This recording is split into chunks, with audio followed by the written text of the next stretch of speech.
All right, good morning, friends. Hope the coffee is strong because we have a huge day ahead. All eyes are on New Hampshire this morning as the first in the nation primary gets underway.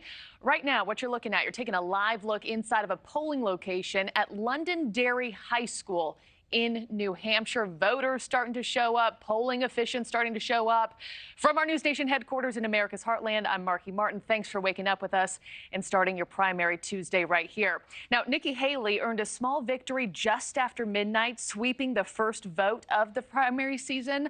All 6 of those registered voters in the small town of Dixville Notch, they went with Haley over President Trump. Joe Khalil is live in the Granite State this morning. So, Joe, this small community, they've had this, midnight voting tradition since 1960, and Haley will take every vote she can get today. Yeah, good start for Nikki Haley, right? It is a nice tradition. They get to start around midnight yesterday. That's not the case for most of the rest of the state. Here in Concord, behind us in this area, polling locations open mostly at 7. There are some places that end up opening at 8, a little bit later. So, we're going to see what the turnout is like. And look, I can tell you that we've been listening as both Nikki Haley and Donald Trump have delivered their final messages to voters last night. Donald Trump had a big rally in Laconia, New Hampshire. Nikki Haley was in Salem there.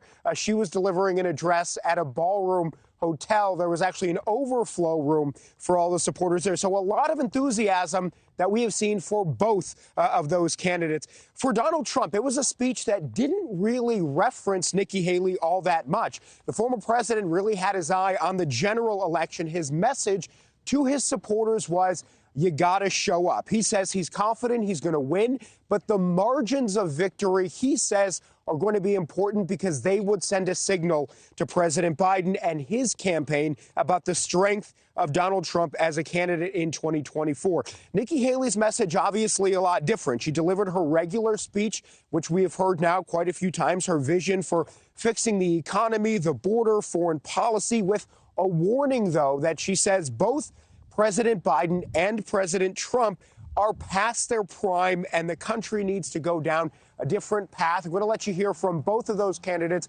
Donald Trump in his speech and Nikki Haley in an interview she did with our very own Leland Vittert.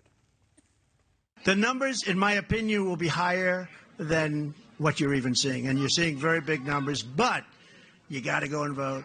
You got to grab everybody. You got to go and vote. You can't sit back and say, oh, well, let's watch it on television. Joe Biden has been terrible in every respect, from continuing that spending that Donald Trump started to the recklessness on the border, which is truly a dereliction of duty.